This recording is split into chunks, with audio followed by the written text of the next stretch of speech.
You never think the way, but okay. Oh, that's so funny. Even Gandalf is vain. Everybody's a little vain. I mean, let's be honest. Right? Okay, we're live. Oh, that's a wonderful intro. Beautiful. Oh, look, I gotta put us on mute. Even Gandalf is vain. Oh, here.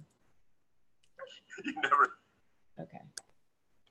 All right. So who knows how many people are going to be watching this here live. So today is May 1st, and I have the wonderful John Hogue here with me today, great friend of mine. He is philosopher, author, has so much knowledge, and I'll give you all of his sites, and I'm going to put his information in the bottom, and I'll pin the comments. But this is my alternative band channel, just so everybody knows, because my regular channel is on a temporary ban from live stream. So I decided to bring it here. And so John Hogue is with us today. And how are you, John? I'm doing fine. I'm doing fine, and Heidi, you know, I always support the criminals of the world, especially the rebellious spirits. So here I am. Oh. You know, we are trying to be a voice that, as I was saying before the show, there's a lot of stuff going on with people being with algorithms being altered across. It's a war against alternative media because the mainstream media doesn't have much to say anymore. And the only station that's still in kind of the mainstream area, although it's also on YouTube and other sources, is RT America, or Russia Today. And that's one of the reasons why it's being savaged by, you know, CNN and MSDNC, as some people call it, MSNBC, and of course the Fox, FOUX, the faux news, and clearly they're all based on agendas. But you go on RT, or you go actually on like your show or on this show at Leak Projects. I'm starting to move into that world because, you know, I've been 30 years in journalism. I've been on CNN. I had one of my biggest audiences on CNN. I had 500 million people watching me on Nostradamus' birthday, on the 500-year anniversary of his birthday. And it was broadcast prime time over Europe through Africa. And it was Rosemary Church, one of their big anchors for CNN International, which has always been much better than the American CNN, the Wolf Blitzered CNN. You know, the same Wolf who feels so comfortable with a lack of journalism left in CNN that he could actually argue with Senator Rand Paul, who was doing something really good as a public supporter, telling Americans about how we are financing the worst humanitarian disaster and war on the planet right now for years. I've been one of the few voices talking about it. It's the war in Yemen, the war of genocide that the Crown Prince, MBS, which is very similar, that it's all the consonants to Nostradamus's anagram for the third and final Antichrist, who's a Middle Eastern prince, Arab prince, Mabus, M-A-B-U-S, MBS, M-A-B-U-S. So he's coming up quite prominent as the most formidable candidate for the third and final Antichrist of Nostradamus.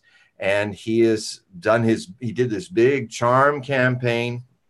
And in that campaign, he got all of this awarding of more and more military hardware. U.S. jets are fueling, tanker jets are constantly for years now fueling U.S.-made Saudi Air Force bombers that have, basically isolated. They've laid siege on the Houthis, not even getting medicines. They made sure they destroyed all the waterworks. So now 1 million people are suffering from the biggest cholera outbreak in history. 400,000 children are on the edge of starvation, along with 7 million people, adults. This is Biafra. This is Ethiopian famine. This is all of this put together, and you know, there's this huge lie out there that all the terrorism in the world is sourced to Iran, which is just factually not true. It's sourced to the person our president has been glad handing and giving hundreds of billions of dollars of weapons, and the president before him, and the president before him, the Saudis. It's Saudi Arabia that is the source. And it's the Sunni Muslim majority that is the source of Al-Qaeda, ISIS, Wahhabist, Salafist, Islamic extremist views. Many mainstream Muslims in the billion people of the community of believers, the Ummah, are being, the Saudis are using their billions to make a network of madrasas, schools, religious schools. And for a couple generations now, they've been teaching what is, in the view of many mainstream Muslims, a cult Islamic religion, anti-religion, because it does not worship all the 5 virtues of Islam. It allows for innocents to be killed in jihad. And that's why the planes hit the World Trade Center. That is the Wahhabist view. And Wahhabism was created in Saudi Arabia. It is the state religion. I just found out that there's, in this modernization MBS is doing, the Crown Prince Mohammed bin Salman is doing to his, he's letting women drive. Ooh, you know, he won't let them actually walk alone. He won't let them work. He lets them be decapitated for under suspicion of adultery in public executions, of which not just women, but and women who are raped by gangs of men. The men are whipped, the women are also whipped, as if it was their fault. Wow. And this man, now he put a puppet lady on the committee for Aramco, the Arab oil industry. Oh, look, we have a woman on the seat. It's token. Why not, since they're half the people of Saudi Arabia are women, why not put half of the committee as women? It's all for show. And at the same time, in this year, he has already had executed in publicly televised executions. 48 people have been beheaded in Saudi Arabia for crimes as various as sorcery, which means somebody who's trying to convert somebody outside of Islam, adultery, robbery. This is medieval. This is quite. This never reported because, of course, Raytheon, Boeing, all the great warmongering industries finance the mainstream news, and they will not let them talk about this stuff. So you have to hear it here on Channel 27 or with Rex Bear, or you hear it in Truth Dig or on Contact with Chris Hedges, or you have, unfortunately, the real newsmakers and the give you a bigger picture of what's going on and critical of all sides are being relegated to exile on YouTube. And of course, the danger is YouTube and Google and all these people are now creating the tyranny that I call Adolf algorithm. Oh, yeah, that's so true. That's for damn sure. Yeah. Heil Adolf algorithm. Right. That's for damn sure. It's impacting me. It's impacting you. It's impacting anybody who is a free-thinking person. Mm-hmm. And then, of course, there are the people on internet, that the hair on fire types like Alex Jones and others that of course, are sometimes I wonder if, well, at least cluelessly, he's playing into the whole narrative of they're only kooks on YouTube news or anything like that. And, with every group, there's always a few oddballs, but there are really, and of course, the strategy is because you're so busy with your own lives, and this is a full-time job to do this right. A lot of us I'm in a situation here, you're a world famous author, all of that, blah, blah. And yet I'm telling my readership, if I'm trying to get more funds to upgrade my systems, and I may have to spend the bulk of summer up on a paint ladder, painting houses through till October just to make ends meet. Now, a lot of the people are too proud to say that. I believe in being honest. Yeah.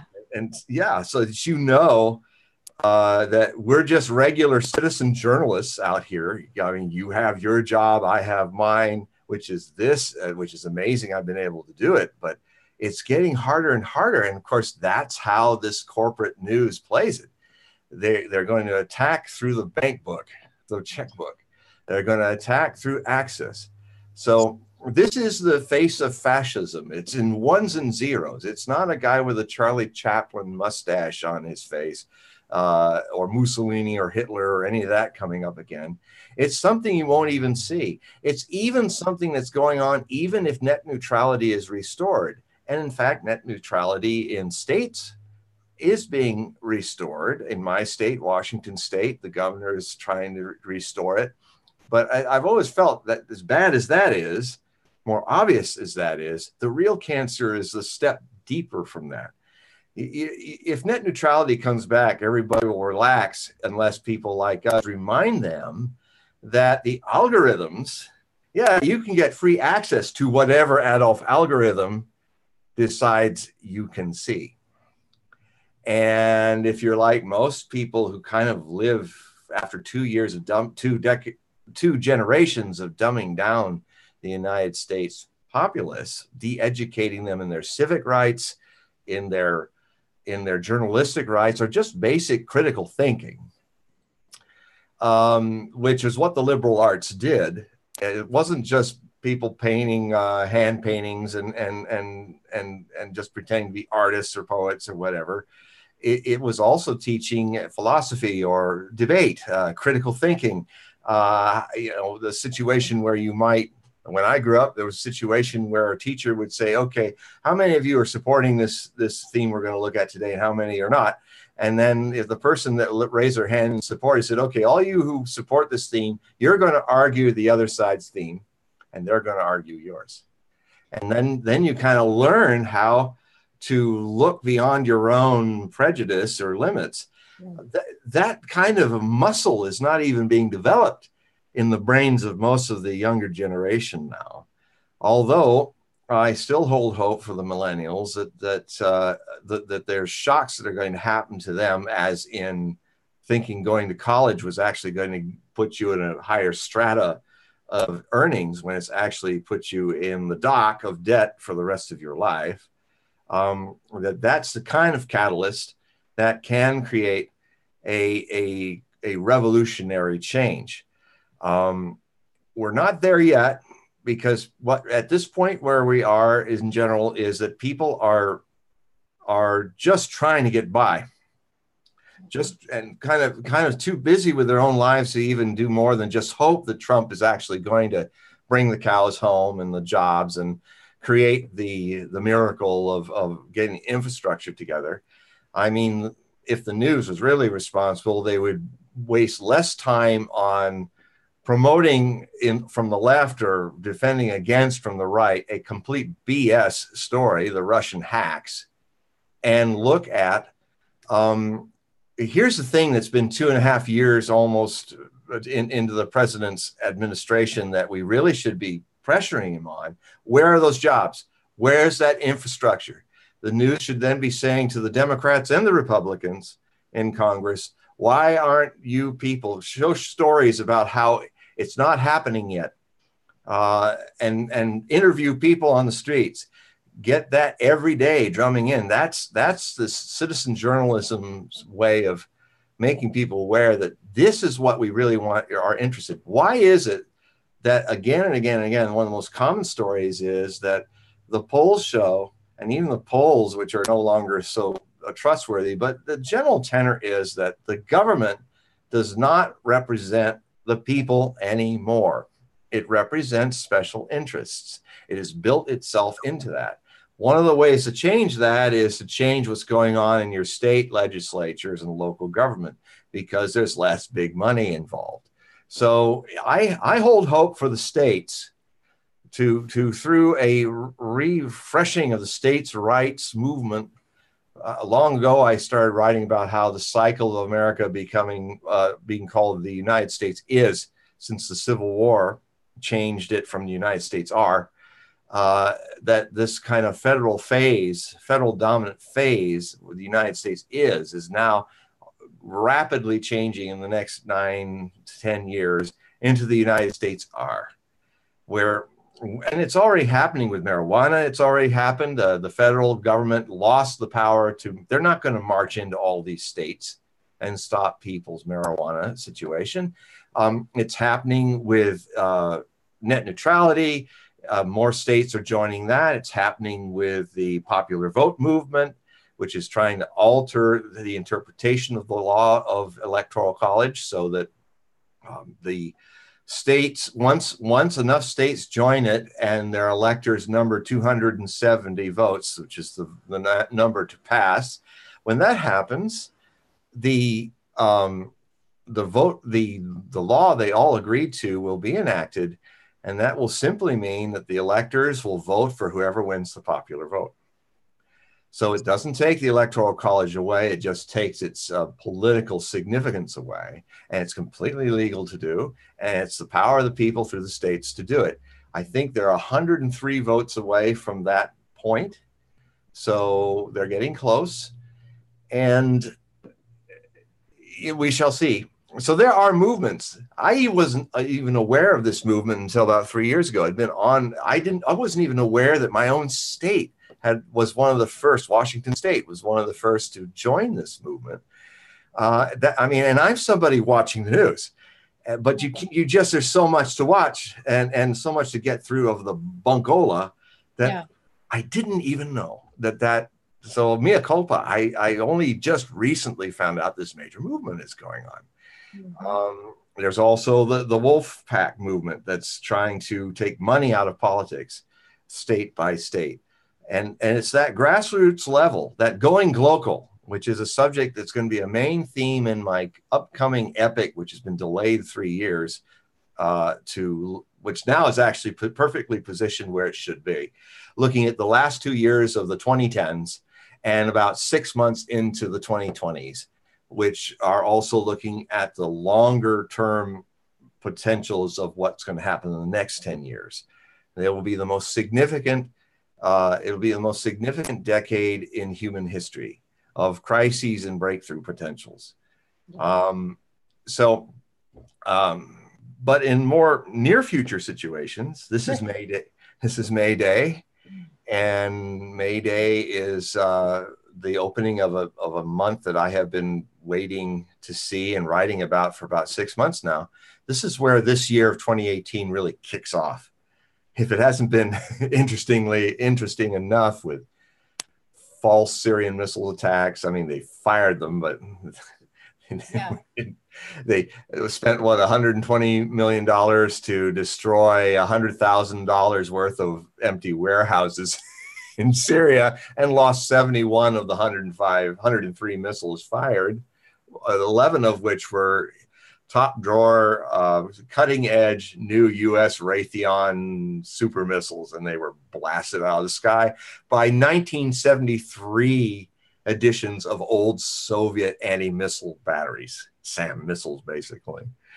And the Russians haven't even used their S-400s because they want to make sure no one knows how good they are. And they will be used if Russians are attacked. Trump is playing a very interesting game in this. Maybe Syria will have April will be called Missile Day, Missile Month. It seems like doesn't even these news people think how odd it is that a year later, almost to the day, a chemical weapons attack happens again. I mean, the modus operandi of terrorists is to follow anniversaries. I don't think the Syrian government and Assad would be so stupid to do something like that. And it's like I was saying to Rex, it's almost like I've said this before about the one that happened in April, which warranted my having to make Trump Strikes Syria, North Korea, ? As a book of a year ago. It's like a little scenario where Bashar al-Assad wakes up in the morning and turns to his wife and says, "Hey, honey, I had just this wonderful dream.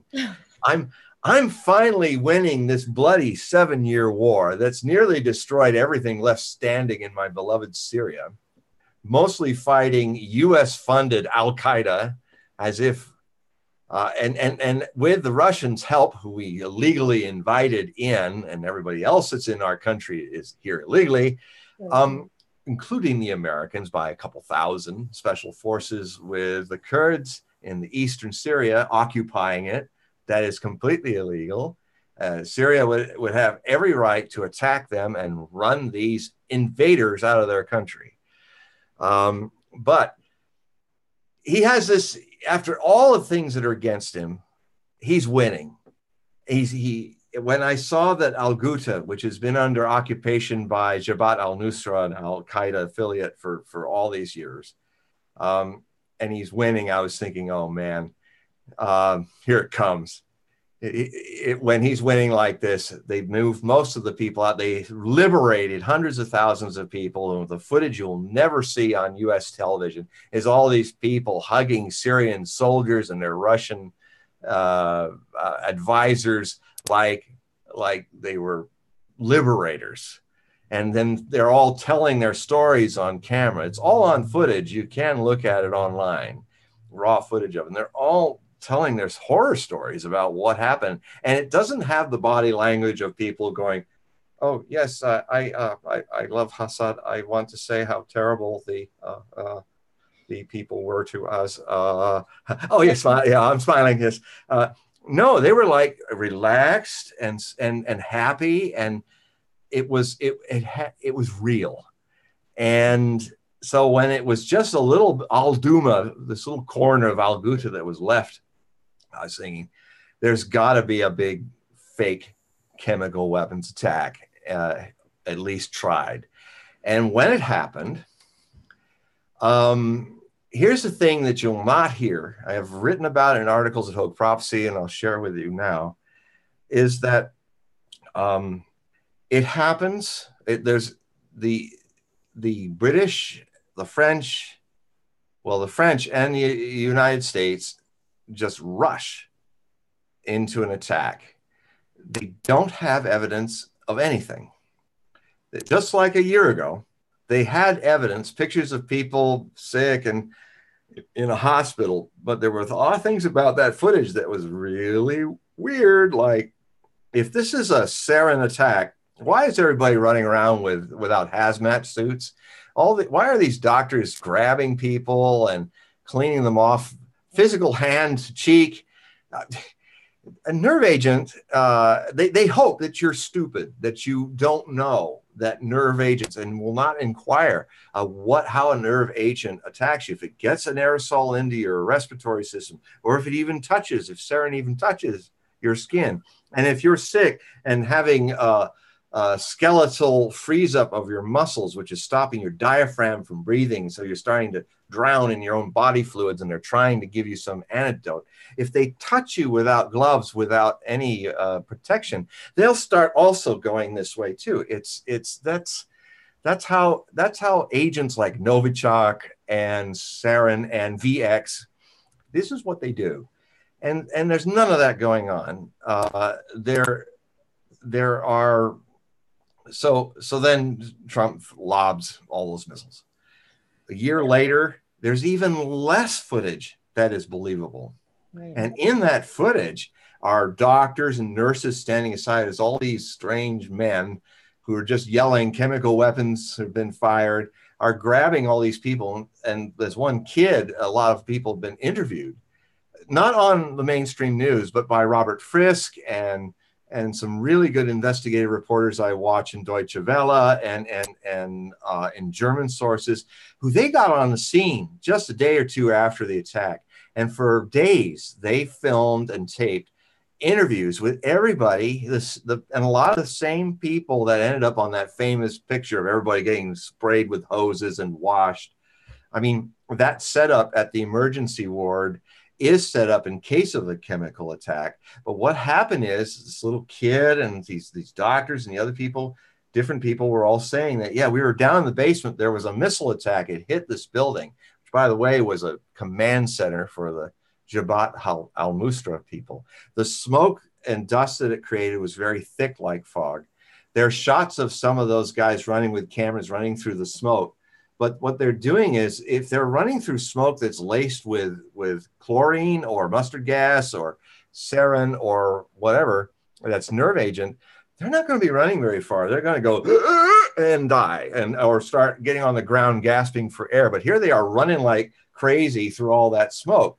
But a lot of the people that are coming into that are being filmed by one of the white helmets, which, by the way, folks, the white helmets, these Hollywood nobilized Oscar-winning people, I show on Hogue Prophecy for over a year now footage that shows them very much involved, not only involved in faking a lot of their scenes of people being saved. I've even watched them trying to shoot heart adrenaline into a baby that's already dead, and I have watched them stand at the side of Al-Qaeda executions of prisoners, and then they come into the camera shot to carry them away with their white helmets and the badge that everybody knows. And I've also got footage on Hogue Prophecy of them all dancing with the terrorist guys, and all, yelling Allah Akbar and all. And they're just, the only difference is they're not in black and with AK-47s, but they're cheek to jowl with these people. They are terrorism's ER. And they are responsible for hoodwinking the president and the government, who were willing to be hoodwinked into creating this missile strike last year. And here they are again. They're coming down the street yelling, chemical weapons attack, chemical weapons attack. That's what these witnesses said. Get out of the basement, come with us to the emergency ward. And so they grab this kid and these other witnesses that have been documented. They go there, and then they turn on the footage, and you can see the doctors are kind of on the other side watching this whole show, where these people are clearly not doctors or nurses, are just washing people off. The kids are crying because they're getting soaked wet. And it's like, what's going on? And then later, when they are interviewed, these children and these men and all, and even the doctors, this is objective stuff, folks. You can see that these were the people that were in the film. Yeah. And they're saying, no, we were there. We didn't, nothing happened. A lot of us our eyes were stinging from the dirt and the dust from the dust of the explosion. And even the doctors were saying, yeah, we did take care of people that had a little bit of smoke inhalation and dust inhalation from the bomb going off. But there was nothing, the fact that they were standing there alive, saying there was no chemical weapons. But these men keep coming in with a camera saying, chemical weapons, and everybody got afraid, and it was a panic. So it wasn't even a situation like the last time in Shah Shikung in Idlib province, when the Syrian government notified through the Russians to notify the American Central Command or Southern Command, which was part of the agreement they had. So everybody knew where everybody was, where everybody's jets and everything were. So they went to shoot at each other. They're saying, we're going to bomb this warehouse on the outside of Shah Shikun, because we suspect it is a weapons dump for the Al-Qaeda people, and it may contain a chemical weapons dump. So days before it happened, we're going to hit that warehouse. So, they were given warning, and that's not even. Go ahead. What Trump says is he never is going to. You could tell when he was giving his speech that he was choked up. It was not him, and he said he was, bombing Syria, and he was like, and he gave the warning ahead of time. First of all, he said when he's about to do something, he's not going to give a warning. So you could tell that was sign one, and the news network that I watch, OANN, One American News, they sent somebody in there, and same thing, John, all the same thing. They were 100%. They said that they told the kids to go to the hospital because they have food there. And then they just splashed them with water. So, I mean, and he walked around Syria. Everybody was normal. Everybody was fine. And, and I was hesitant at first because you just have to think the worst. You have to think like, no, there's no way they lie to us about it, but they do. They do. It's very important that we look at the positive side of us all opening our eyes. It's a very positive thing to say, look, you are being lied to. Yeah. Do not presume. Well, I just heard something today that was an interesting statement. Somebody said, if all the media outlets, left and right leaning, are sharing the same story and saying pretty much the same things, all in lockstep, whether it's chemical weapons from Russia hitting the Skripals in Salisbury, England, or whether it's Russian hacks undermined Hillary Clinton's ability to win her slam dunk election. When you hear them all sharing that story, and just you're getting bullshit. Yeah. Do you follow the Q posts, the Q post, QAnon or whatever? Do you follow that at all? No, if you can give me the link, I follow a lot of other things. It's okay. You will love this. I'm gonna send it to you because it's like apparently like Secret Service. There's a lot of conspiracies about it, but we'll talk about it after. But you really should, because you would love it, decoding it too. I'm thinking some of the same people sometimes appear on it. I don't know, but I mean, there's some very interesting intelligence people, old school, both left, right leaning, who, in fact, there's Binny and all those folks who actually, I'm just finishing by this weekend. I should have my 47th book published. It's called What Really Happened, Hillary Rodham Clinton.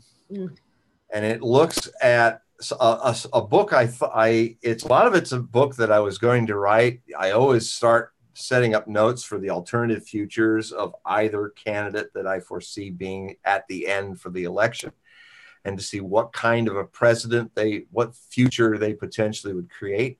So even though I wrote my Trump version 13 months before the election, I was towards October of the election, I started working on Hillary Clinton and see what hers was like. But when she lost, even though I was correct on the popular vote, but she lost, which I said Trump could do. It was the only person who could upset her, even though I said she'd win because I predict the winner of the popular vote.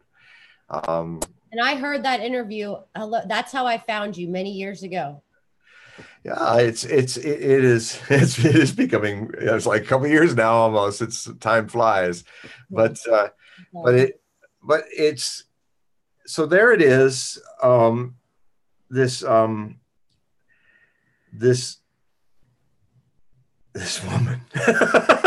Is she? I mean, what is she? Okay. What can I say? I had to, it was like I had to talk about zombie metaphors. I try to make this book as funny as I can. And I mean, I had to start off with the fact that Amazon, when her book came out in Amazon, I watched before my eyes just the things we were talking about earlier, how algorithms are being brazenly manipulated. Yeah. Apparently, when her book first came out, it was like 1 star, thousands of thumbs down. And then suddenly, a few days or weeks later, it's almost complete 5 stars.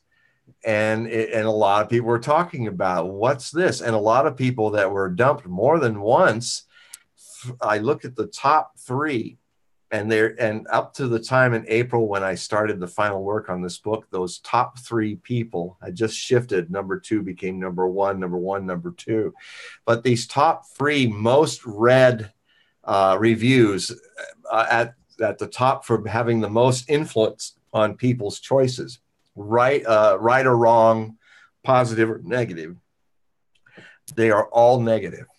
They're 2 stars. One admitted to be a Clinton supporter and voter. And the first one was saying, I don't understand why Facebook invites me to give my views. I purchased the book. They were all purchasers of the book. They all talked like they had read it. And this woman was saying, it was number 1 for 6 months, was saying, and had 17,000 thumbs up, like, this really helped me. she said, well, I don't understand why they keep, if they want my opinion, why do they keep censoring me? And I've had to come back on 3-4 times. So And then there's all these 17,000 people who you can imagine at least half of those people might have had a similar problem.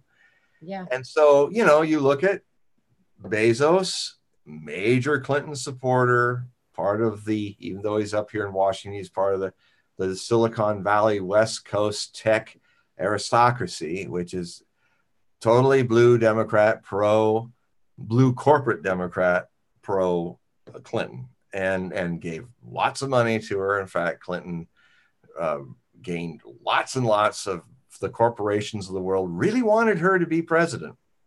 And Trump did it on a shoestring. They didn't want him. If you follow the money really supports the fact that Clinton was the choice of the corporate elite because she would play a much more appealing and eager puppet to those powers. So I started looking at all the predictions I made through the years because she was my longest subject for prophecy in this presidential stuff I do than any other candidate. I started talking about her possibility of being the first woman president as a potential all the way back in 1999. And almost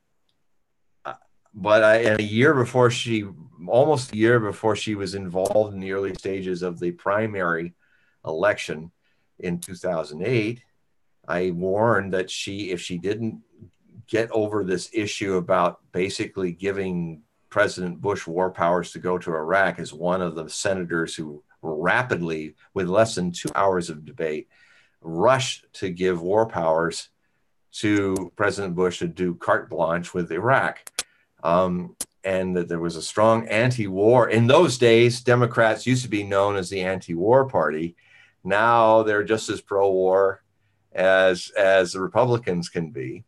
And except there's a number of renegade Republicans like Rand Paul, Senator of Kentucky, are showing that now the Republicans are becoming more the anti-war, pro-Constitution party in many ways, in some parts of it.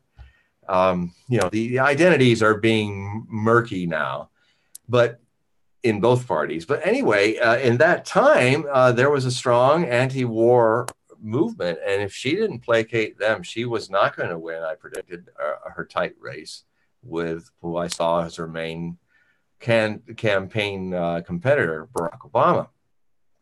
Ironically, Hillary Clinton's now done twice. It seems that it's a skill that's unique in United States history. She has, back then, if you counted all the actual votes she got in all the national primary Democratic elections, she actually had 148,000 more votes recorded than Barack Obama. So here's again another popular vote syndrome, but losing the vote that counts, where she did in the caucuses. She didn't get enough delegates. So she did it again with 2.8 million more popular votes, but ignored all the warnings that her husband was telling, because Podesta and her crowd that she was listening to now saw him as a has-been. Can you talk about him a little bit after this, just if you don't mind? About Bill Clinton? About Podesta. Oh, Podesta. Oh, yeah. Well, yes, he comes up a lot in this Speak of book. the devil. Literally, I think. Well, I call him Mr. Password, who writes passwords for his passwords. You can't be too sharp a techie person. Even troglodytes like you and me know that you don't write password in your password. Right. If you exactly. Yeah. Even John and I are a little more savvy than that. And we always have some. We're beyond that. But this guy. And then you've got Hillary Clinton, who's taking her server. Like, I have a little mom and pop shop down the road from where I live in my little village up here in Whidbey Island, where I take my server and my computer to be upgraded. And to think that the former first lady and possible future president of the United States is so technically illiterate that she is taking the server in her basement that she's She doesn't even know that the C in parentheses, this is basic security secret, top secret symbol 101, that those little copyright signs didn't mean copyright, but actually meant that that is something you cannot not only convey to other people who don't have security clearance, but you've got it all stored on some little server that's got a little problem. So you take it down to your mom and pop where anybody could come in and grab what's ever on that, and a lot of sensitive stuff. It should have been enough to get her out of the election, but prison. She should be in jail. yeah, well, it is at least and then there's the other thing that I talk about is that Clinton, when she was Secretary of State, was still playing pay for play like the Clinton Foundation had been doing for years, where they spent a lot of the money and interactions with world leaders. And when you look at what the Clinton Foundation actually did on the ground to help people, there's a lot of stories of them just not really doing much at all. It was kind of a front for pay to play. And here's the way she changed it when she was actually in power, when there was a clear conflict of interest.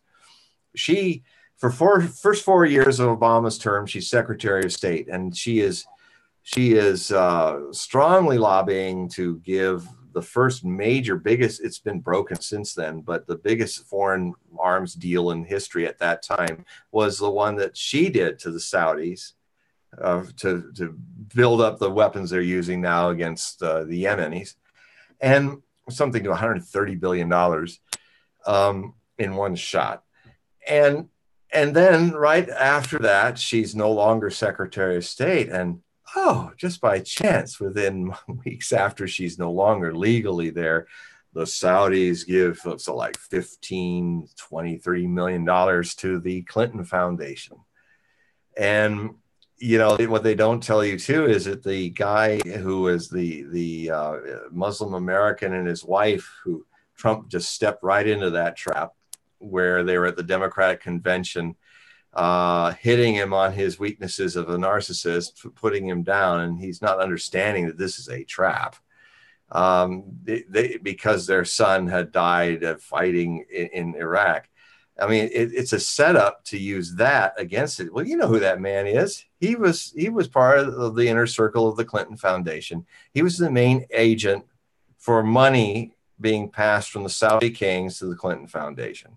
He was a big fish in the Clinton Foundation. He's acting like some person they pulled out of the street who has a sad story, a tragic, truly tragic story about his son, the officer, dying and fighting in Iraq. The truth is, he was an inside player. And so, you know, it just plays into the legacy of Hillary Clinton, which is in her astrology from my Platonist Western side of her afflicted Mercury and her afflicted Venus and ascendant, who have these square aspects with Saturn and Mars and Leo. And she's got all these initial planets, they're Venus and Sun and ascendant, all in the 12th house, which is a house of, you've got to become kind of self-aware. If you have this kind of, I have a similar thing in my 12th house. It's best to become a meditative person with that kind of stuff, because you will be undermined by your hidden subconscious enemies. And and so she's with that kind of squares, because I also had squares with planets in Leo with a lot of my rising sign, my Venus Saturn conjunction and rising side are all conjoined Jupiter, Pluto in the midheaven in Leo, but the others are in Scorpio, 12th house. My son's 5 degrees away from that, so it's not in the bunch. And interesting enough, her son was not in the square. But I mean, the square can be very positive. It can be, it's actually trained me to I had to become aware of how I tick. I had to become aware of what my hidden enemies are. And Hillary Clinton has not learned that lesson. And Hillary Clinton then will be guided by delusions and powerful Leontine men, from her husband to other advisors, will always kind of lead her. She will blindly believe in them because she does not have her own voice and has not yet found her own center. And you can see it being expressed out since September, when she started her crusade book tour all across America and all over the world, is that, and I try to make it as funny as possible. Like I go back and forth with her infamous Stephen Colbert interview and show how, you know, she's cooing about all due respect and how, oh, yes, we don't know yet what. It's almost like Nixon going, we don't know yet what they're going to say.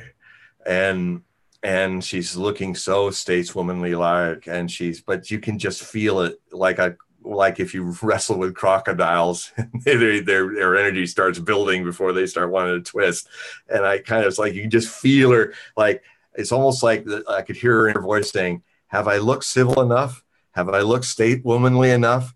Have I said all the due respects to this and all the due respects to, we're still waiting for the actual findings. But,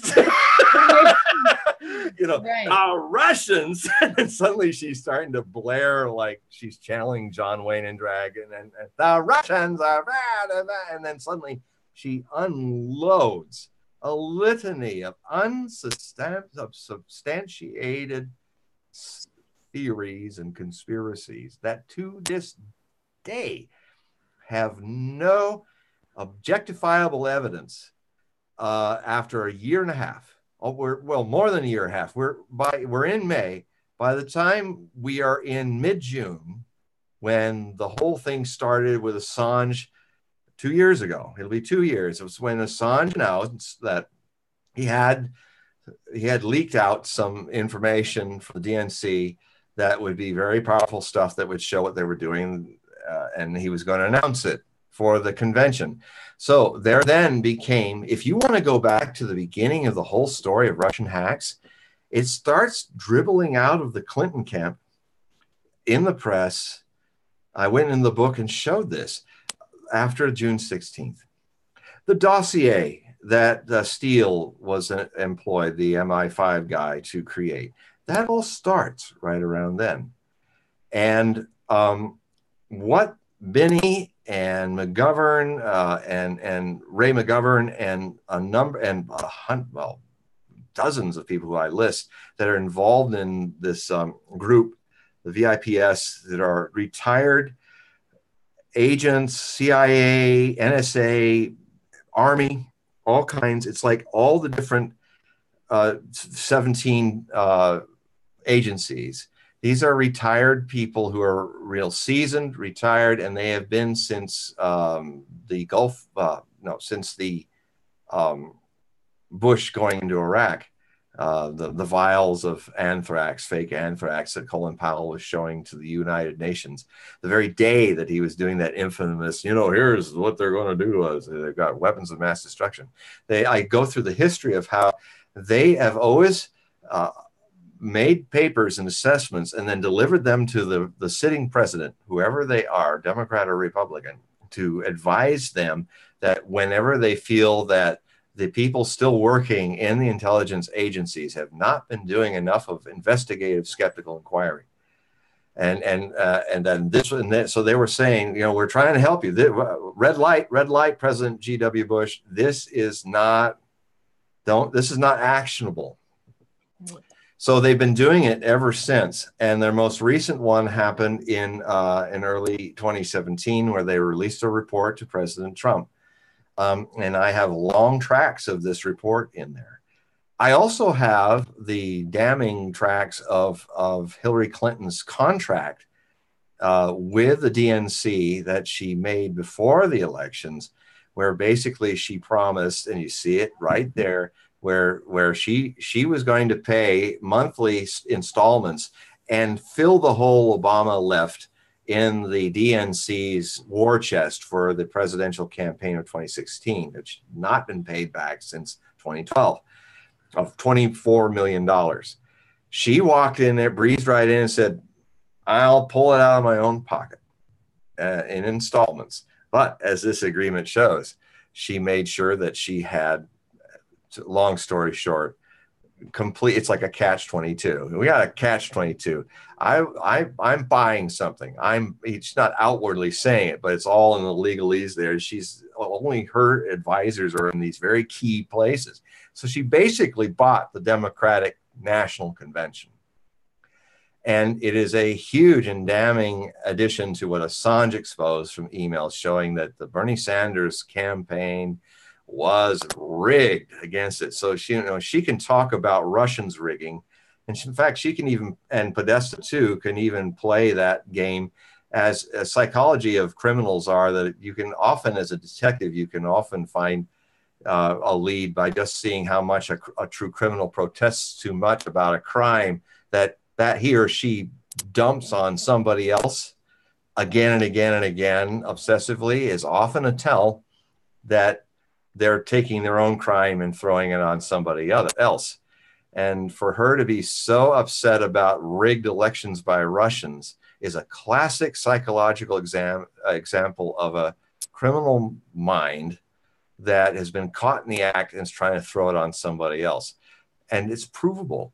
I mean, I'm the first person to say, hey, if I'm wrong about the Russians, if I'm wrong about Assad and the chemical weapon attacks of last April and this April, I'm more than happy to say, hey, at last I've got some information. I've got objective reporting and evidence. Right. And I'm a happy clam. But I am most unhappy about all of this bullshit that's being weaved as news. And now it's I will call it actionable bullshit. I mean, these people are actually launching missiles on people, sanctioning Russia for Skripal's poisoning in Salisbury, when no one even knows if the Novichok came from Russia. They just simply say, oh, it's Russian. It must be from Russia. Even in their own reports, they're saying Soviet era. Well, the Soviet era did have Novichok, but guess where it was built? It wasn't in Russia. They weren't making it in Russia or manufacturing and stockpiling it in Russia. When the Soviet Union included Uzbekistan, SSR, Soviet Socialist Republic, that was where the main bases for creating Novichok were. And it was American people that went in after the Soviet Union collapsed and actually went in to sanitize that area and take samples. Because, and I can say that not that they happened then, but if you're in part of the chemical weapons agreement, which the OSPW polices, you have the right to have stocks of any of the agents, a small amount, so that you can create antidotes. The only way you create antidotes is having it. So there are assumed to be at least 20 members of the signatories, including the United States, Britain, and others, that have Novichok in their labs. So when you hear on the news, it came from Russia, and you hear Theresa May and her foreign minister, who I'm starting to call with that mop of wild hair that makes Trump hair look like Elvis Presley. I call him Boris the Clown. I mean, at one point he was even trying to stuff a tuxedo in some dinner, and he was talking about the Russians and the Russians. He's trying to act like he's Winston Churchill, and except for just being as fat as Winston Churchill, he's really not. That's about it. And he's standing there with that hair, and suddenly I'm thinking I'm watching a Monty Python skit. He's suddenly saying, come fast, Russia, come fast. And then I wanted somebody in the audience. In fact, I screamed it. I said it to the TV when I saw it. I started saying, nobody expects the Spanish Inquisition. We have 3 forms. We have 2 forms. No, we have 1. Nobody expects. Give him the comfy chair. It's just like, I mean, it's just comedy. Yeah. And it would be so hilarious, and it is hilarious, and I'm laughing all the way to doomsday, potentially. That this guy is a clown. Yeah. And then Theresa May is saying, when the initial reports are happening, she's making all these statements, categorical statements. We're almost completely, absolutely sure. that this is from Russia and we will sanction them and blah, blah, blah. And you've got these, and then they go and launch missiles on the Syrians because of this. And they go, but there's these lesser reported things of this overwrought, beset poor guy who's the head of the Porton Downs Chemical Weapons Lab, who are actually doing the tests. And he's coming out every day as she is bellowing in the House of Commons, these projections. He's saying, well, and almost he's wringing his hands. You know, well, actually, no, we have just started our investigation, and it will probably take at least 3 months before we even clearly know if it's Novichok. Well, and so actually, there's no truth to the rumor that this is actionable, and that just go, yeah. You know, we don't hear that. You'll see it on Russia Today. You'll see it online, but you won't see it on CNN. And you'll just see her bellowing. And then poor Jeremy Corbyn, the labor leader, and I'll tell you why all this is really happening. He is put in the position for the record of saying, but Madam Prime Minister, he calls to point out that that's not what the Porton Downs people are saying, and that this is a very serious affair. We need to know clearly that this attack using a chemical weapons has broken the chemical treaty. And, you know, we're dealing with 2 nuclear powers that could be coming to blows over United Kingdom's a nuclear power and the Russians. And so we need to calm this rhetoric down and not do anything until we know. And you could feel it like it was like a lynch mob. The whole side of her alliance were like, yeah. You could almost see that they were, burn the witch, burn him, burn the warlock. And then she just witheringly took him down, but in a real kind of disgusting person. But I'll tell you why this all happened. I think this month or next month, there are parliamentary elections. And this is a classic bait and switch situation of a politician who is in trouble. And whenever politicians are in trouble with scandal, or you've got a situation like a prime minister who, because of her own ineptitude, rushed to a national election and actually lost her solid majority and now is running the country in a minority parliament, she very well she's going to lose. She could lose all her seats in this coming parliamentary election. And so she wanted to paint Corbyn as a Russian lover and get everybody distracted into Russian doing this thing to these poor Skripal people, which is really odd, because why? Sergei Skripal used to be a Soviet KGB agent. He went rogue and went double agent and started working with the United Kingdom. It's before the end of the Cold War.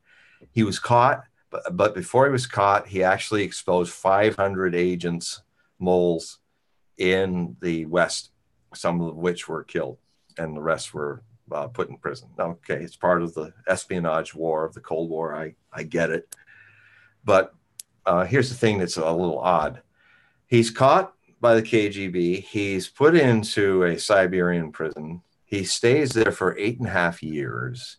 And then he is used in a swap to get a lot of those guys back. Then he lives a peaceful life as a British citizen in the United Kingdom for 18 years. And now you kill him? Yeah. Just a few months before the World Cup? Do something that this is Assad waking up and one morning turning to his wife, which I didn't finish the story, so I'll finish that now. And he's saying, "Hey, honey, I'm winning. Let's chemical weapons something. There's only like 1 square foot of Al Duma. Got 1 terrorist left. Let's drop a bomb on and kill a bunch of civilians. Let the 1 terrorist that's left film it, so they can bomb all of our assets that are still left standing. And maybe they'll decapitate you, me, and my government with a few missiles." That's such a great idea.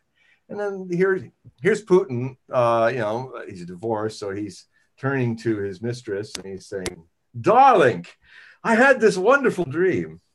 We just spent $10 billion refurbishing and building new stadiums for the most important sports event outside of America. This is the most important sports event that any country can host in the world: soccer, football, the World Cup. And with all the difficulties, we have set this up. We spent billions of dollars, and I'm going to let's poison that Sergei Skripal, man. Let's just poison him, right? And let's do such a messed up job that something, because I know the U.S. press is never going to think it's KGB, because they've forgotten how savvy we are at murdering people. But they don't care. It's details, details. Let's just play right into their narrative and destroy all this $10 billion investment and have more sanctions put on us. I mean, Putin is not an idiot. Right. He's many things, but he's not an idiot. No. And I would just say another thing about some of this that you probably heard before, because it is true. It's something I've also come to understand is true. There is a modus operandi in the deep state that has been like clockwork. Any country that threatens to get off the petrodollar is a country on a hit list. Saddam Hussein did it in 2000. Where is he now? Gaddafi did it. Where is he now? The Syrians did it. They're trying to turn him into dust so we could say, where is he now? Now bigger players are getting involved. The Chinese and the Russians and the Brazilians and others countries. Well, one of the reasons why Brazil had this Rousseff monkey trial where they took her out of her presidency is that she was doing two things. She was thinking about getting the Brazilian money out of U.S. currency control.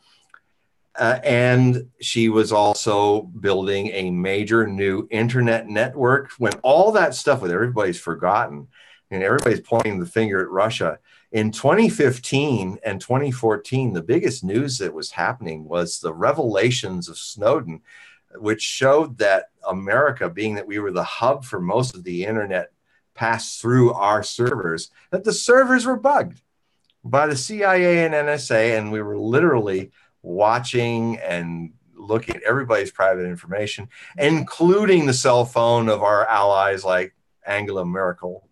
I mean, and it was such a shock that a process which Brazil was part of, also as part of the greater alliance of the BRICS nations, South Africa, Brazil, it's the acronym for Russia, China, South Africa, and Brazil, and I'm always missing one of them, India. They were going to build another network that didn't route through the United States, so that there was a sea line that was being connected across to Africa, to Europe. They were trying to get out of our spy grid. That all got forgotten when, oh look, the Russians, they did something. They upset the sure bet of Hillary Clinton, who has never been able to win an election she ever had a sure bet of winning. Well on her own. That's what this book talks about. It shows and documents how this person is just a mediocre politician. She picks the wrong people. She's astrologically afflicted. And she's now becoming kind of a brunt of comedic ire. And so that book is going to be out. I just think she's a monster. I think she's not, like, I have watched so many things on her recently and what followed the cute post and everything with the Podestas. And it's just, it's so disturbing, and every conspiracy, which is so freaking true and factual that nobody wants to talk about, that evidence, mind blowing. I mean, and it's just the fact that she is even she should just go away. Like, she should, that would be the best thing that could happen, because she's doing disservice to like everybody. Well, and that's why I didn't want to dig her zombie political life up and rehash it again. But what motivated me to write this book was back in September and October. I was saying, she's not letting this go, and she has a lot of influence, and she has a lot of power and charisma in this kind of witch hunt myth mongering, that she's now become a force of great negativity in the world, which I saw that she would be if she were president. And I also see that I end the book talking about how a lot of the things that I foresaw her doing in her presidency, I'm seeing people around Trump trying to turn him into almost like they're trying to demonically possess Trump with the Hillary Clinton agenda, which was basically the warmonger hegemonic agenda. I mean, Trump won on a platform of let's get our troops home. Let's only do one nation build this time, make America great again. I'm tired of all these idiotic wars in Syria and other places. Why don't we work with the Russians? And since the Russians are working with the Syrians to eradicate Al-Qaeda and ISIS, let's help them do that. So we don't have to be on the ground doing it anymore. They want to do it. Let's help them. I mean, I was saying, yeah, Donald, and so were about 62 million other people, a lot of which you have forgotten, that a lot of that is not happening now. Although I love how I see it in his Uranian Gemini sun way of just kind of, there's no way he's going to be completely controlled by the deep state. And if ever he doesn't finish his term, it's because it's of either two things. Either this fishing operation is more like Whitewater than it is Watergate about Russian hacks, is that Mueller and his people act more like Ken Starr with Whitewater and the Clintons. It starts with this and it ends up being, we'll find anything. And then you get him under oath and make him say something which he says under oath that's wrong. And then you motion to impeach. I mean, I'm thinking it's also what Mueller is thinking, because how much longer do we have to wait for? I mean, the Congress just now concluded that they couldn't find any evidence.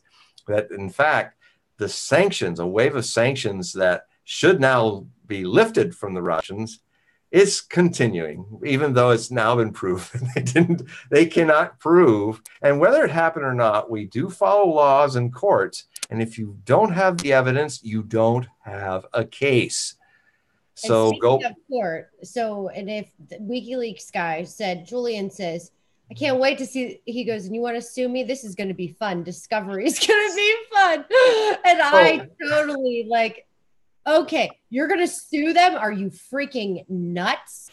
Like, but then I heard the DNC's dead broke. That's why. It's like their last avenue. They have no other choice to do. So they're going to try this. But what they don't realize is they're going to look really freaking stupid. Well, they are stupid. And it's unfortunate for this democracy, because it's important to have a noble opposition, an intelligent opposition, a critical opposition, whether it's the Republicans out of power or the Democrats. To have a retarded opposition it makes this a one-party democracy. It's not good. It's not. It makes it more possible to be more corrupt if one party holds all the buttons to push. And that's the thing that's really got me with this. When the Democrats, I did in the Predictions 2010, the last long essay after looking at 10 important life-changing prophecies about this year, I end with the essay about my forecast about the midterm elections, probably the most important midterm election ever. And I was starting to think, with the polls rising and the Democrats looking like they might actually take back the House and the Senate, but also kind of been a little skeptical of that because it's coming from MSNBC and the Clinton News Network and CNN and MSDNC and Microsoft Democrat National Convention Network. And I'm thinking, but okay, I was looking at the polls. I was thinking, okay, but then this often happens in this career of mine of forecasting, where I personally go, oh God, I've just put my neck out there on a limb. And well, there's a bad mixed metaphor. I put my neck out for a hatchet job where a lot of people's trolls will go, hey, you were wrong.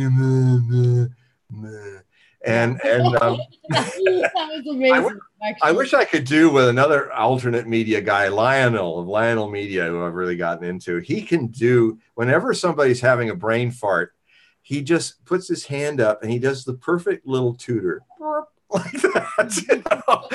And so, but I can't, again and again, I got to trust it. The Democrats, and then this happened. They get up, the leadership, the Democratic Party get up and are opening themselves to litigation with Assange, which means they're going to have to now deliver all of their evidence, all of those emails, all the stuff that shows that they didn't dare give Comey and the FBI, even though Comey's actually sympathetic, oddly enough. Even though he's scared now. That's the only reason why he got set up. It was like, well, I wish Trump the best. Yeah, because now you're indicted and now you're about to get busted. Like, you're a leaker and you're the head of the FBI and you leak. You're going after Assange, who can't get out of the embassy for an Ecuadorian embassy near Harrods. In fact, I remember that building when I was in London. I said, what a funny looking building. And it's just up from Harrods. And I was there. So, and that was back in 1994. I'm thinking, my God, this is where Julian Assange now has been living for 3-4 years. And the case that they had against him in Sweden is over. The statute of limitations is running out. And it's like the whole reason for why he had to be in house arrest has now technically legally been over because the Swedes have let go of the case. So that means the British can't really say he's been committed a crime, since the people who were wanting to talk to him, take him to jail, have said that he's not committed a crime there that they can prove. So he should go free. But it's everything he said is the motivation behind this is showing itself to be true. They want to get him out of that embassy, and his butt will be right into some high security prison in America where he will be treated like Chelsea Manning and probably die in prison. I mean, a similar thing happened to my own teacher, Osho. He was also arrested without a warrant for immigration fraud, which he did not do. They made him do an Alford plea so he could get out of jail. They moved him 12 days on a prison jet through all the penitentiaries so that he would be lost from his lawyers. And in the 3 days he was in the Oklahoma County jail, they poisoned him with thallium, heavy metal, CIA weapon, NSA weapon of choice, because it just exasperates initially what you think you already have as health problems. He was a light diabetic and also had heart disease, but very lightly, but it just got worse. And he aged 20 years in 4 years. His hair went all white. His hair started falling out on the back of his head. They're all classic symptoms of thallium poisoning. And they gave him this odorless, tasteless sauce on a piece of bread, and he bit into it and got sick and didn't eat after that. And then they also wanted another time they first got in the jail, they put him in a jail cell with a guy dying, and the guy was saying, look, I know why you're in here, because they all watch TV, and Osho was on TV all the time. So they said, I know why you're here. I'm dying of terminal herpes. They want you to get infected. So you keep banging on that door and get out of here, because they want you to get my disease. And then so he goes, they put him in this other cell, and they pull out, he has no bed. And this guy comes in, and he's got this filthy mattress that he throws in like a hot potato and gets out of there. And Osho says, so filthy, they rolled it up like a pillow so he could at least lay on the floor and sleep. And what happened to him a few years later, with all these weird things going on with his right side of his face, and needing to pull all the teeth out the side of his face, and he had this ear infection that wouldn't heal, was all signs of light radiation poisoning. And I think that they rolled up the mattress, and because he rolled up the mattress, the isotope was far away enough not to have given him some kind of hemorrhage or something. And they said, oh, old guy died. And when the guy came in the next morning, he was all very happy. And he took the thing out really fast and gave him another mattress. And it's just, I mean, it's classic Black Ops stuff that I know of. I don't think Trump would let that happen to Julian. I don't. I feel like he would have, Well, Trump is, it's Man, I tell you, it's one of the most challenging things. I mean, my first book on Trump, and now my second with what's going on with the positive sides of Korea, because I said if anybody was the only president that has a chance of breaking through on this, it's the guy that's bluffing Armageddon, because that's what Kim Jong-un and all the Kims before him have done. So he's the first president who speaks Kim's language. And I had this strong feeling, this is off the wall, but I think Trump's actually going to end the Korean War and the Korean stalemate. And here we are. It's happening. And I also saw that Moon Jae-in would be a leader that would be open. This is not known, but about a year before all this happened, Kim Jong-un, the only thing you heard on mainstream news was the few times he was acting like Trump, saying we're going to annihilate, fire and fury. This is Trump talk, is Kim talking. They talked about that, but they didn't talk about all the other stuff where he's saying, we are ready to do all those things. If you stop threatening us and end the maneuvers and all, we are ready to denuclearize this peninsula and sign a treaty if we've got security guarantees and demilitarize the Korean peninsula. So it was his plan, but you would never know it from the way the mainstream just characterized just those few hyperbolic threats. He's threatening us. You know what I thought of? Like, when they meet next month, is he gonna think I called him Rocket Man? Because I know Trump says things like me, and then you have to bite your tongue after, and you're like, shit, did I say that? And is he gonna just think like, God, I wish I didn't call him Rocket Man? Oh, because I always think that. But with Trump, I've seen him over the years because I've studied him for so long.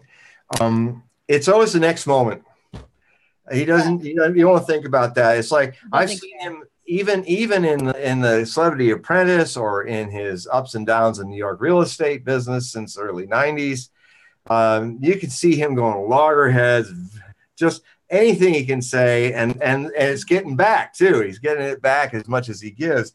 And then it's like if they come to a deal, it's like hugs, kisses, everything's fine. That's Donald, and he hasn't changed.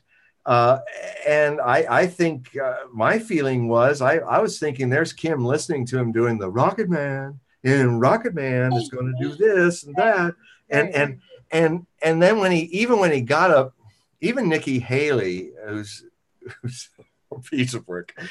We'll get into her another time. I would love to hear what you had to say about her. Well, I have mixed thoughts too. For I don't know. She well.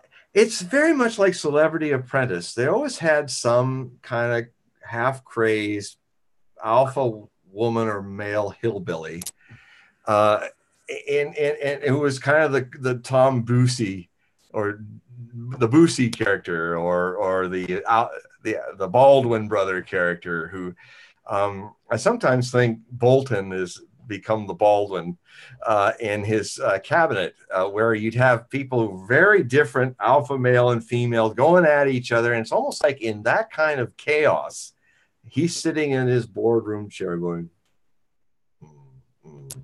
and I think all that friction helps him somehow make his decision, which always surprises people. And a lot like the Amorosas in that group, or now she's working with him in the cabinet.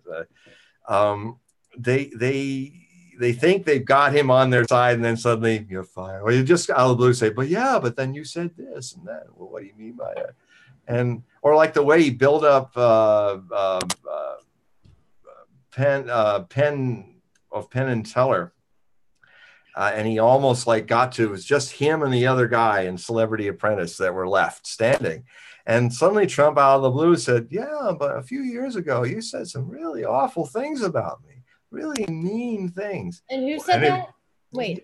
Well, Penn Jillette who actually managed to be the last two standing when it was a live show at the end and where he was going to, on live TV, decide who's hired and fired. And out of the blue, Trump's just looking straight face and say, yeah, but I have a problem. I mean, you're both perfect.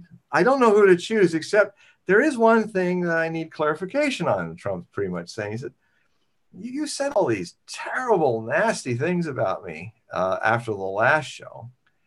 And because Penn Jillette has got a potty mouth that won't quit.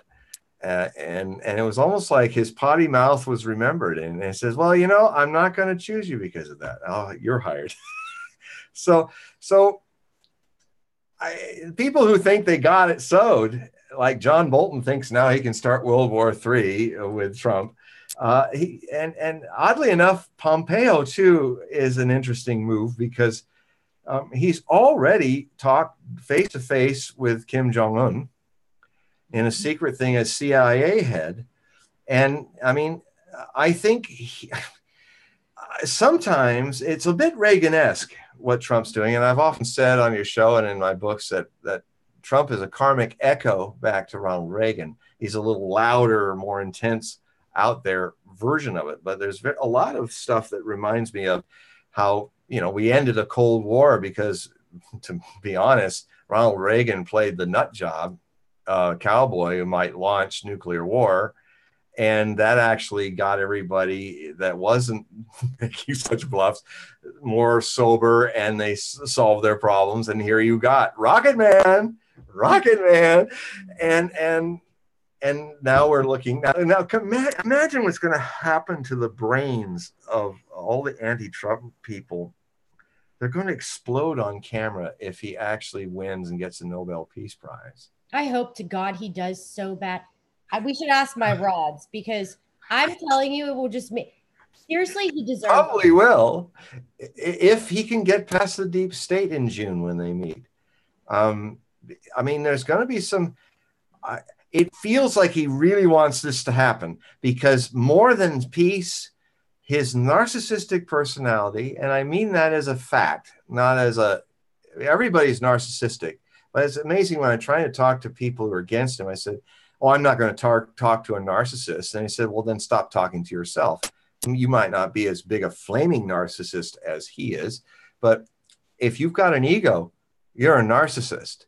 So work with what you've got, not with what you blindly project you want to work with." Right. And that gets back to this other thing about, I still even stronger see after this lawsuit of the leaders of the Democratic Party, they are not going to win back the seats because there's no burger in there. There's nothing there. They're leaderless. They have only one theme: tear down Trump. It's a political negative obsession. It's based on no evidence. It's led by now the saint of this kind of silliness, Hillary Clinton, going around the world, making these claims that are outrageous. And they do want her to stairs. Falling down the stairs.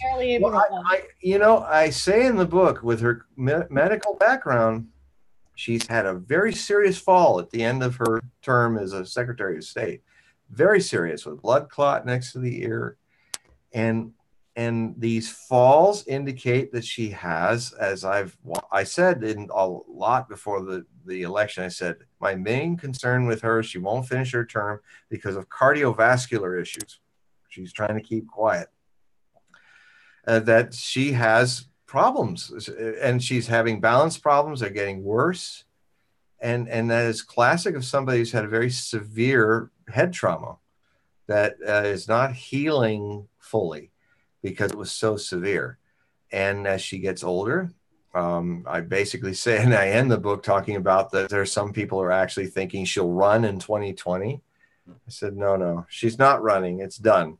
She will not be mentally capable of running and being politically involved. But if there's that many people in the Democratic power base that think that's possible, then these are not the people who are going to win in the midterm elections. At the best, you'll just have a paper-thin change of things, which will essentially not really give power to anyone. And if they think this is how they're going to get Trump impeached, and this is where it gets interesting for Trump. The way Trump could get impeached is he's playing with peace in Korea, but he's overcompensating, setting us the stage for a war with Iran. And unfortunately, it's exactly what I saw was the potential he had in my first Trump book, Trump for President, Astrological Predictions, which you can get as paperback as well as an ebook at Amazon. And also Trump Strikes Syria, North Korea. And there's a third and final book called President Trump Predictions, which I'm going to release later in the summer. It's a trilogy on Trump. And the thing about Trump is that if he somehow upsets the neocons in both parties, they are quite bipartisan. If he upsets them with all this peacenik stuff, that's where he could be impeached. The neocons throw him out. Of course, then they'll get Mike Pence, and they'll be, you know, we'll have the neocons happy again. Because the problem with Trump is they're getting him to do a lot of what they want, but he'll never be completely controlled. He is that 8-year-old precocious child, and you can never control an 8-year-old precocious child. And a lot of times when he's saying outrageous stuff, as children do, he also says something absolutely true and shattering to the world. His tweets change the world, because sometimes, even though when he's being outrageous and rude and just a precocious Peter Pan, right, he's also that child who says what's true. And we would not be talking about fake news if it wasn't for Donald Trump. We would not be talking about immigration and having a debate or an argument about it like we are now if it wasn't for his gaffe in his opening speech when he announced his election, talking about all these negative people coming over the border. And it's not really what he said, but he didn't say it well, and it stuck that way. And it's his responsibility for misspeaking.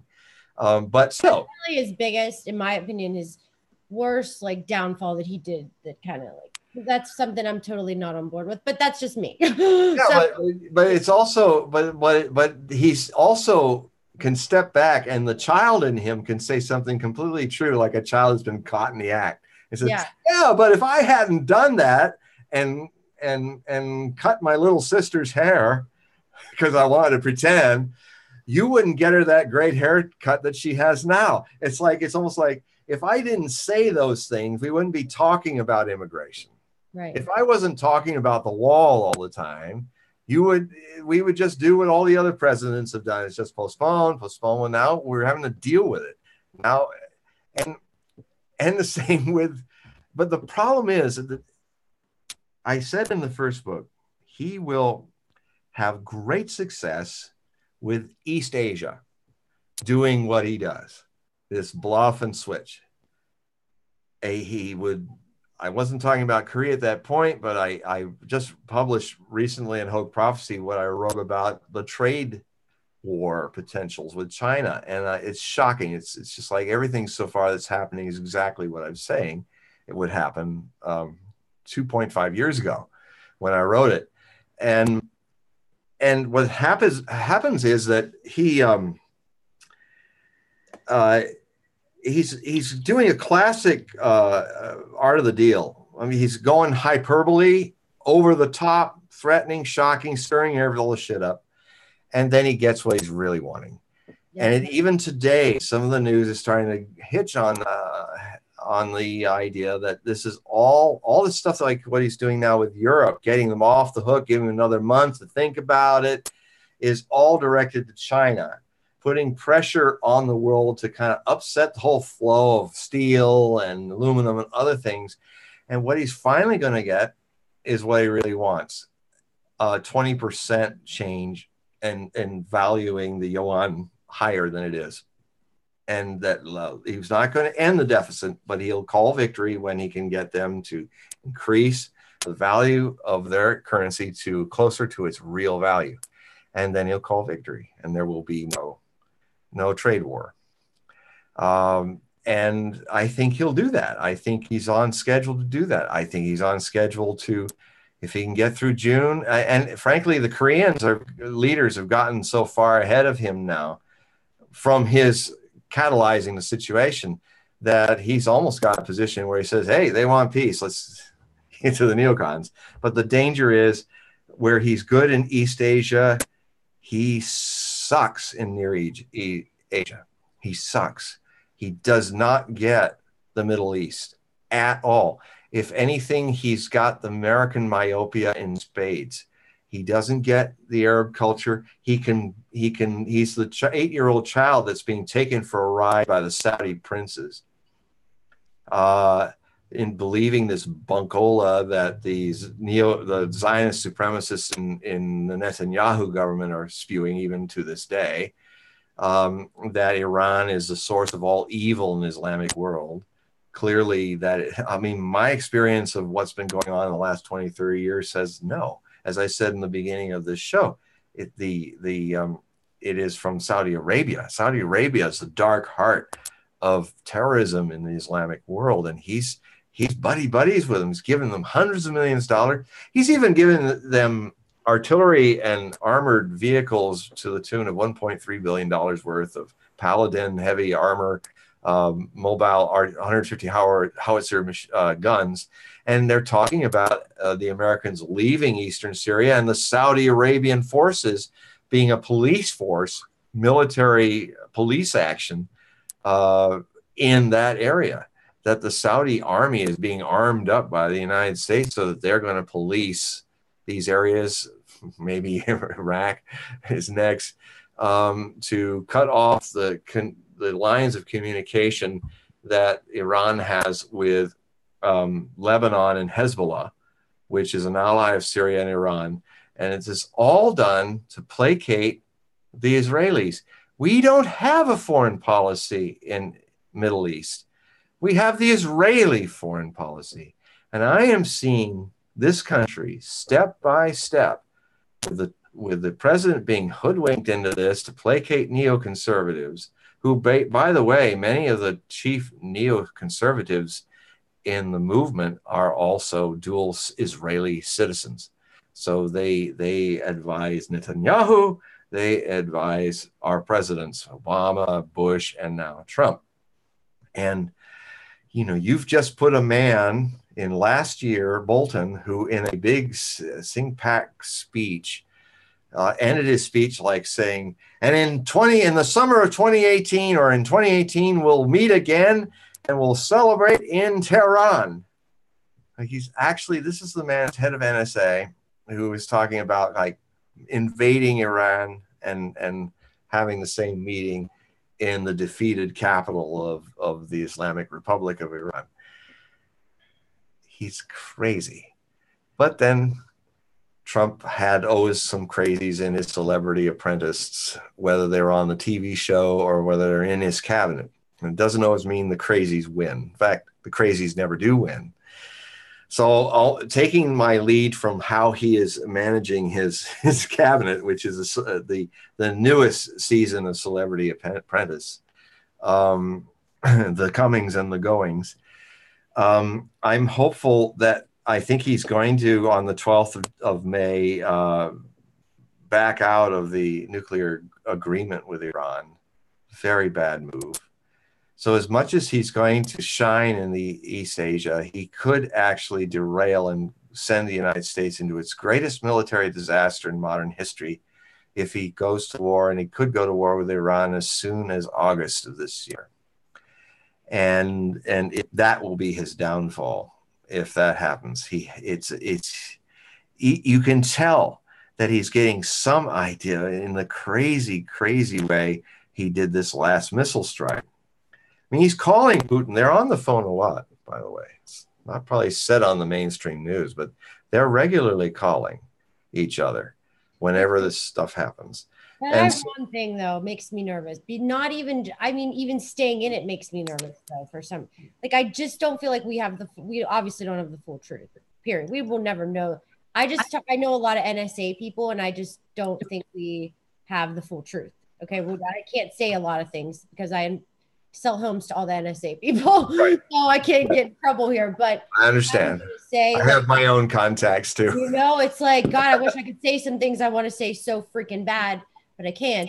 And it is what it is. So, well, and also the other thing too is with my contacts, there are NSA people who have an agenda one way, and then there's NSA people who are, whoever the president is trying to protect the nation and do their job for the people.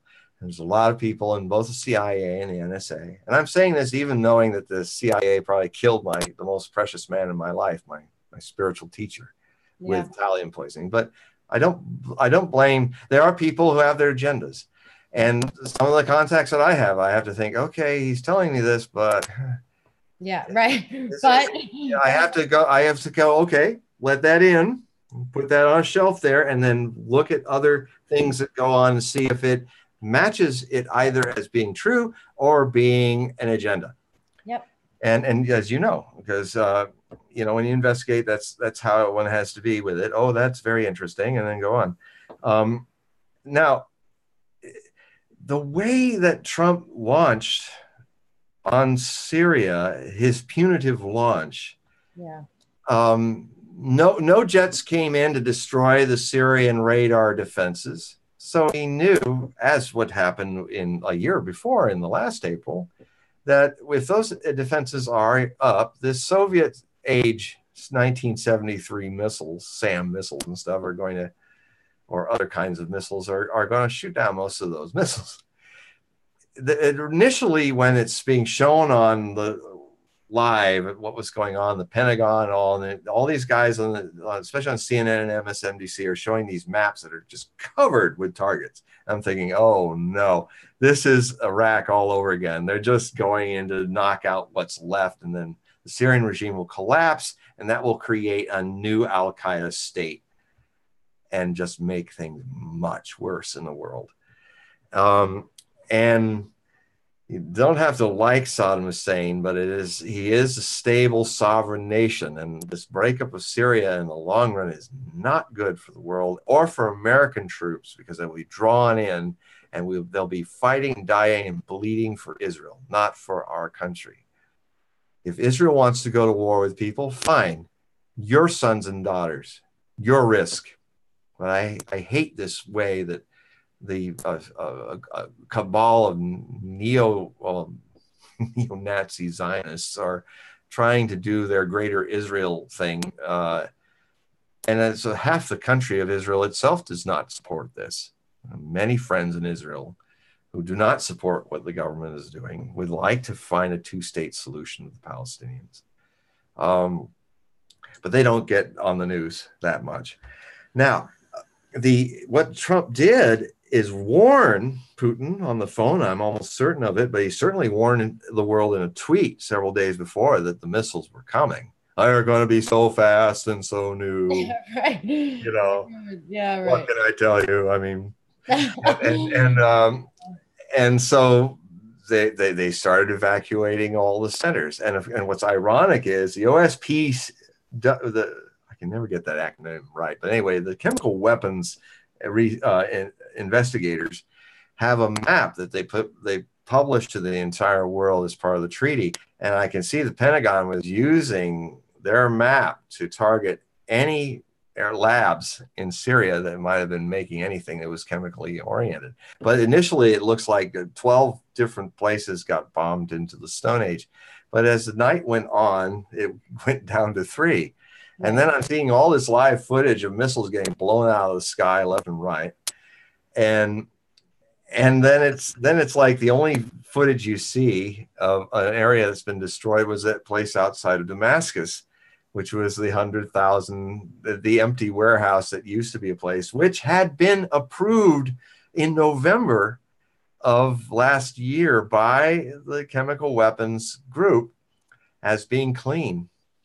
And is certified as being clean, as they've been regularly testing and certifying everything since Syria dropped their chemical weapons in 2013. And they were certified for that too. So they're bombing empty places. It's like this could have been a way of placating the neocons in his world, Trump's swamp. And at the same time, because I know his heart in this, Putin and him have great chemistry. Their astrology is destined to be friends. They are friends. They want to work together. Certainly, if you look at Putin's side, if it's filtered by the mainstream news, you will find that he's very eloquent about how he wants to talk with Trump even now. And they're talking on the phone. They're creating a relationship. And they may surprise everybody by ending a lot of this tension. But if, it's bad enough if Korea goes down, the military industrial complex may say yes to that because they want to move the focus on making China the enemy. Here's the thing that's just starting to come up again. And I wrote about this back in that first Trump book, that one of the things that would really get us in a war in Asia would be if Trump decides to move a lot of the bases in Japan, because they don't want them in Okinawa anymore, and move them all to Taiwan and give Bolton his one cookie that he's been looking for if he doesn't get the Iranian cookie and all, and that is to acknowledge Taiwan as an independent state of China.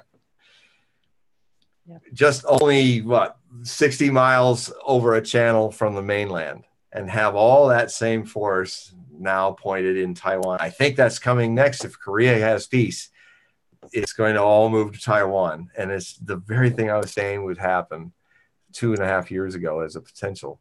So, wow. And that gets us into a conflict with China we're not even thinking about yet. Oh, God. And that could happen in 2019. Well, if you were to say one thing, okay, because we've been on here for a long time and I feel bad. So, oh, yes. if you were to say one thing in the United States that's going to happen in 2018 to look out for or watch out for, something like serious where like it affects us big time, would you say it's weather? Would you say you think an event that's more so just like a freaking civil war between ourselves? Like, what do you think's happening? Like this summer, what are your thoughts? Well, initially, unfortunately, as we speak, the most violent potential tornadic weather is starting to blossom over the plain states. It's considered the first really serious tornado outbreak, and for the next 3 days, it's going to be pretty dicey across Kansas, Oklahoma, especially into northern Illinois, and even into Wisconsin.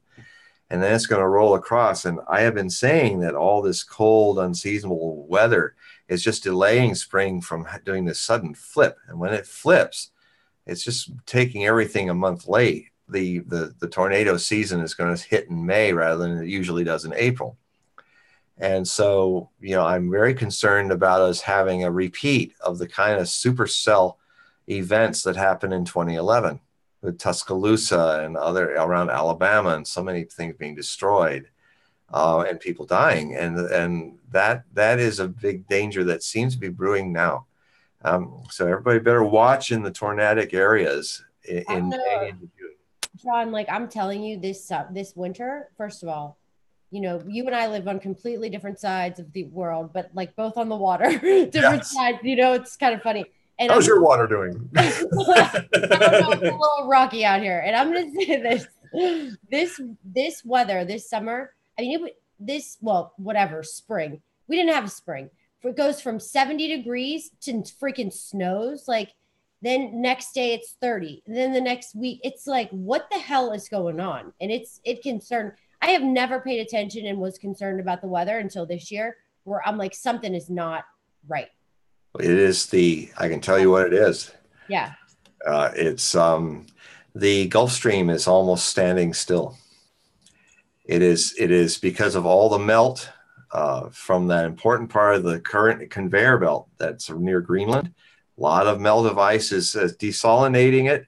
The warming of the oceans, which is where most of the global warming is going, is actually affecting how salt interacts, and it's keeping the cold currents down and not welling up. That's not only affecting food for fish and wildlife in the ocean. It's hard. It's deeper now, and some fish can't go down to get it. It's exacerbating the warming of the Pacific, which has created the Arctic polar vortex jet stream to flatten, allowing all these storms to pour into the eastern United States this winter in the spring that never was. But note how even in January, when the first really bad blizzards hit, the next week it was 70s and low 80s, and then another one hit, and it got cold. So exactly what you were saying is this, it's like, and it brings an interesting pattern that actually global warming climate scientists forecast decades ago could be a potential for the warming of the oceans and the atmosphere. Whereas the rest of the world's aggregate temperatures are breaking heat wave temperatures, Western Europe and Eastern United States and Canada could be in an isolated, almost mini ice age effect in their winters, longer, colder winters. It's like one of the few places left where cold, record-breaking temperatures, unseasonably cold temperatures are still being broken. But if you look at the whole world, the graphs of the satellites are showing everything's getting warmer.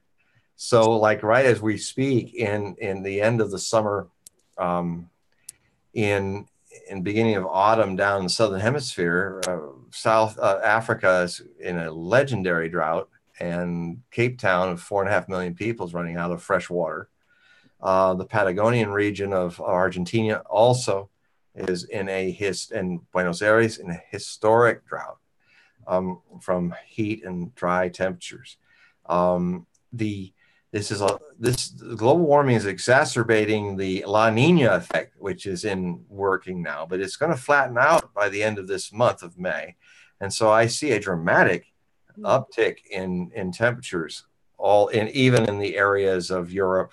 And again, the same extremes. It is if the atmosphere was a body in fever, it's a classic example of where you're warming up all over your body with a terrible fever, but there's still some cold parts of your body that are making you shiver. Yeah. And that is exactly where the Eastern United States has been since January. And now with these extreme, that literally the jump of a temperature to the 70s and 80s, down to the 30s and 20s and teens, up to the 70s, 80s, down, that is a shiver in the temperatures that is happening. Like crazy allergies and puts me in a crazy bitch mode for like 2 All right.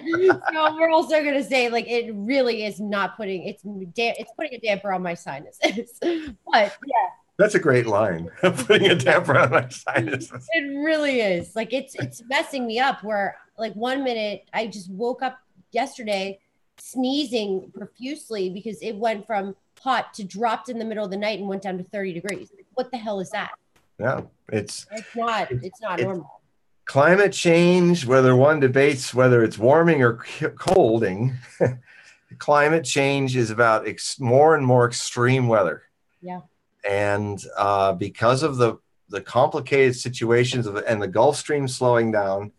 Now, I've said before that idea, and I've discussed with Whitley Strieber, of course, with the late Art Bell, who just recently passed. Yeah. They wrote a book called The Coming Global Superstorm, which was the basis for the movie The Day After Tomorrow, which looked at the scenario of when this cold current breakup or the slowing of the Gulf Stream would actually cause another ice age. The problem with that theory, I contend, is that it did happen in 10,000 BC, but it happened because of a sudden break of a vast ice-locked freshwater lake, 2 or 3 times the size of the Great Lakes as they currently are. And it went and literally gouged out the St. Lawrence estuary out and dug a 600-foot deep trench into the continental shelf of that region. So it all happened suddenly. All that water of a northern part of North America, which is under an average of 1,000 feet of ice, and in many places 5,000 to 11,000 feet. Actually, near St. Lawrence, it was in Quebec, it was 11,000 feet. And it suddenly happened. And when it suddenly happened, we don't have that volume. There's no ice sheet. There's no landlocked ice on the continents like there was at the end of the last ice age that made that possible for an ice age to come back when a sudden warming was happening and made it cold for another 1,000 years. We don't have that ice. So it's just facts, folks. There's not enough ice, even in the Antarctic and stuff, to melt, to upset and trigger an ice age. And the other thing too is now that the findings have become more refined, showing how much of the heat is being trapped into the oceans. By the way, Ed Hansen calculates, and the scientists calculate, that the heat that's being trapped by the atmosphere and the ocean each year is equal to 400,000 Hiroshima atomic bombs being lit off each year. Yeah. That heat, which in normal balanced atmosphere, not under a greenhouse effect where it's the fossil pollutants are blocking it from going out into space, those 400,000 nukes being lit off every year by the sun's heat in the greenhouse not letting that go out.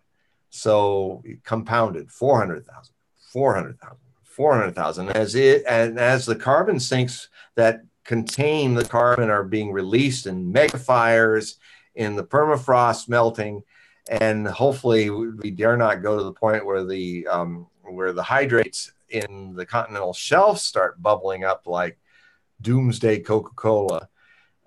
Then you create a situation where you have a runaway Permian extinction event like 400 million years ago. And that's potentially where we're going later in this century if we don't start at least slowing down. We're not going to stop it. It's a hotter world. Even if we stopped it all now, like magic, we would be 2.5 centuries cooling down. It's a big system, the Gaian Earth system, and it's not going to go away very soon. So that always is a big thing. You know, I'm waiting, unfortunately, for another devastating hurricane to unfortunately fulfill my long-term warning about entering a new stage in natural disasters, what I call the serial disasters, where they don't give you 10 years to rebuild New Orleans. They don't, or 20 years. They don't give you Puerto Rico. Pause. There's still the grid is still collapsing. Even a bird strike in some line somewhere and knock the whole island out because it's mortally wounded. They're trying to repair something that was already broken. And it doesn't need a big hurricane. Even a tropical storm with 50-mile-an-hour winds might be enough to just take Puerto Rico down onto its knees. People are leaving the island to a point now to find work now where it's now becoming a social disaster, where there's just not enough people to sustain the society. It's a mess, and it's like Yemen. It's the Yemen of climate change, Puerto Rico. Nobody's talking about it in the mainstream news. Like nobody wants to know about what we're doing in Yemen with the Saudis. So these are the things I'm concerned about. Again, the same places that were hit in the Gulf and others, because this La Nina effect is going to create a wind shear that's favorable for hurricanes going on land on the American mainland. Again, it will not lose enough strength for it not to do that. It was just starting to deepen out of the El Nino effect last year at the peak of the hurricane season. And look what happened. We had a string of Category 4 and 5 superstorms into Houston, into other places. I mean, I got reports. We thought last year we got off, but do you think this year you and I are going to get affected? I do. Well, you know, I keep watching out for you, Heidi, because you're in a bad spot. Yeah. You know, I do. A lot of my fans. I have a lot of readers in Alabama and tornado places, and I'm always kind of watching the maps. Yeah. And I'll email them and say, hey, look out. You better not email. You better call me, for God's sake. No, because I'm not going to check that damn email, and I'll be dead. I'll be swimming off to shore in my life jacket. Well, you know, I do see a scenario in our near future. I don't know when now, but I mean, one of these days there's going to be something that like Hurricane Sandy hitting Washington, D.C. Yeah. So coming up the Chesapeake, or in that general delta of the Potomac Delta, could create a situation where the Potomac is reversed back into flooding Washington, D.C. And so I'll keep you posted. On the Chesapeake Bay. I mean, I know you're right there, you know, so And I think you're Speed dial, John. Speed dial. Speed dial. yeah, Oh God. yeah. And the same could happen to New York, and up the Jersey River to Philadelphia. So you think this is going to be like a sandy year? My sense is less than the Atlantic. I was pretty good at anticipating the last several years hitting the Atlantic coastline more. Mm-hmm. But then I started saying in my writings before this season's, the last season started, there's the Gulf, which had been pretty peaceful, was going to be next. It was going to hit more in the Gulf area. So I'm still thinking more, watching out south of you into Florida, no farther north than South Carolina. And that it's still going to be hitting hard in the Gulf states this year. Yeah. So, a lot of that shear that was happening in those other seasons made the storms arc farther north. That happens in a El Nino more. We're kind of in a La Nina that's going to flatten out into a quote unquote abnormally normal year. So that plays more in south of you, I think. But if I'm wrong, I will get a call.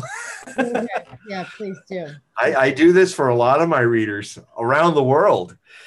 Yeah. Looking at the weather of the whole world. And well, I have this great app on my phone. I pay for it so I can see the hurricanes being formed. So when I know it's at some sort of a stage, I'm at that point where, but the year of 2011, I'll never forget. That is the year that I was just got married. No, I was married a year, but I didn't want to go to this wedding and I always had to work. So I could always use this excuse because I worked every weekend and I didn't go to this wedding. And in 1 week, okay, we had a hurricane and an earthquake all in the same week. And I was like, I'm getting the hell out of here.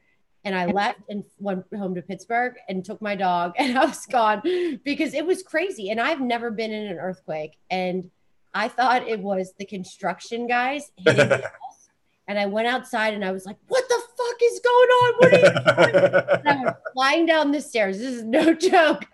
And everybody was outside, like looking around because the stairs were it was like nothing I've ever experienced besides like on a ride on like that Space Mountain ride or whatever the hell that ride is. Like Universal Studios. So it really freaked me out. So honestly, because that's like not controllable. Like you don't know, like a hurricane, get the hell out of here.